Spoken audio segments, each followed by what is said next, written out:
Alright guys, here we are to watch the trailer for the movie The House October Built 2. Now, I don't think I saw The House October Built, so this might come out of left field. But let's hope it's a prequel, and then we won't have missed anything. Right? The first one left so many unanswered questions. I've never heard of The House October Built. I've heard of it. Oh, you have? Yeah. Was it big? Was it real? Where'd it fall? I feel like it was a movie that was released, like an actual movie. Did it slot in with all the other forgettable, like, weird I think there's horrors, so many movies, especially now, like it seems like the flavor of the week is to make, you know, ghosty, horror-y movies that, like, every third movie is them now. Well, and, like, I've never seen Insidious or Paranormal Activity, but this says from the producers of those. And the word on the street is whoever produced those realized, wait a minute, if we spend $2 million to make a horror movie, everyone will fucking go see it, and we'll make $20 to $50 million. This is the most lucrative possible path in Hollywood. So I'm hoping that this is more of the same. Let's check it out. I'm tempted to bust out, it is what it is, Scott.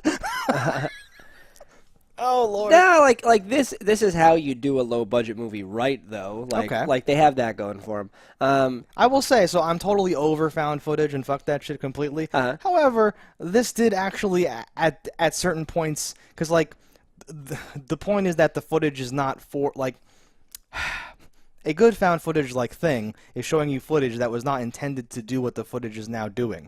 Yes, right? but theirs is intended, which is doing it properly, almost. No. Like, what I mean is, like, it's her saying, like, wait, what? No, okay, we're ready for the weekend. Like, she's just doing her normal thing. It isn't just a movie filmed shittily. It's like it's like other footage that was shot for other reasons being used in this movie for, like, a certain purpose, which it was actually, you know, lulling me into this, like, oh, this is like the behind the scenes.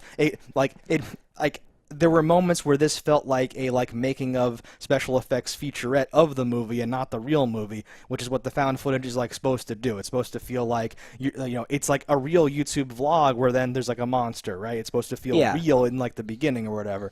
So I give them that, but I am, once again, to go back to the first point, totally fucking over found footage and have no interest in it whatsoever. Well, assuming somebody actually survives at the end of this movie, which I presume they did in the first movie.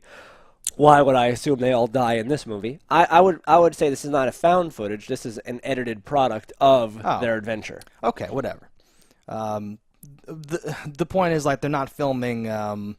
It's not a movie being filmed. It's like footage being taken for some other purpose. I'm not concerned. Okay, when I say found footage, I don't mean that it has to be found. I know what you mean. Just found footage movies are like my biggest pet peeve. I know that you hate the thing of, like, why were you still filming it? Who found the footage? What's going on? You all died, like that stuff, right? And just the technical aspect where it's like, there's no light at all. This is filmed.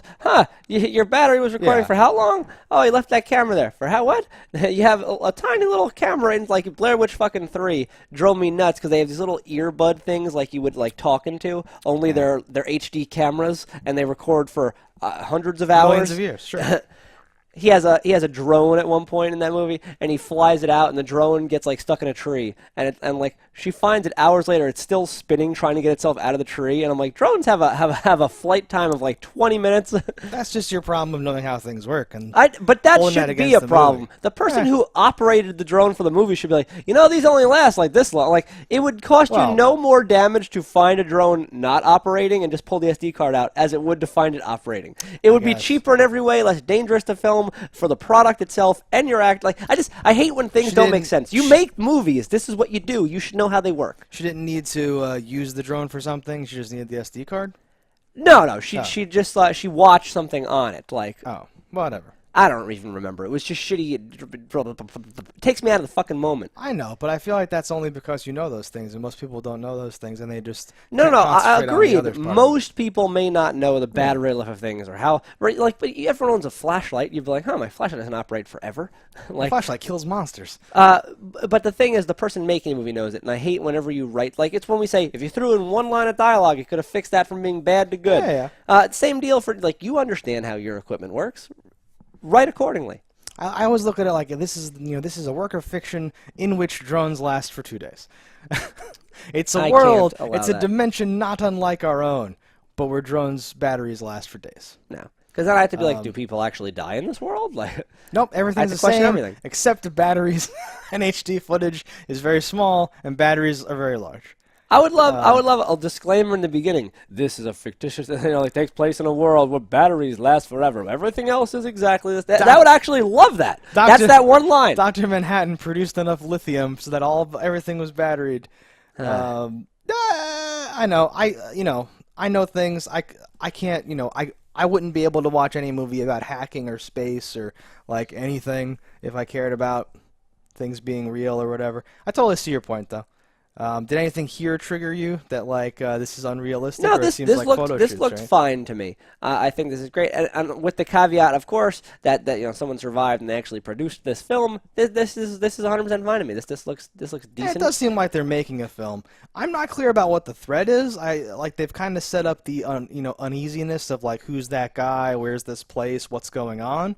But I don't really know, is someone even killing anyone? Like, what's happening? As I take it, like what I extrapolated from this was that, they're, as they say, going to a bunch of places, reviewing their horror things. And I think there's going to be a thing when they review all their footage, there's going to be that same guy is at all of them. Okay. And I think, or I'm writing something better. Hey, it's 6-1. The same guy is going to be at each one of them. They're going to find him in this footage, and like no one knows who this guy is. They're being stalked, and eventually they go like, oh, we heard about this new one. And like there's a lot of cool, creepy fucking haunted houses now where like they touch you, they can like waterboard your ass, they make you go alone, they do some shit to you. So I picture it's like that. They hear about this new one in the middle of nowhere, hellbent, we gotta go there, and like it's just fucking sadistic animals that are there, like actually torturing, actual horrible people. Stuff and stuff. Yeah. I don't know. They should have shown that, right?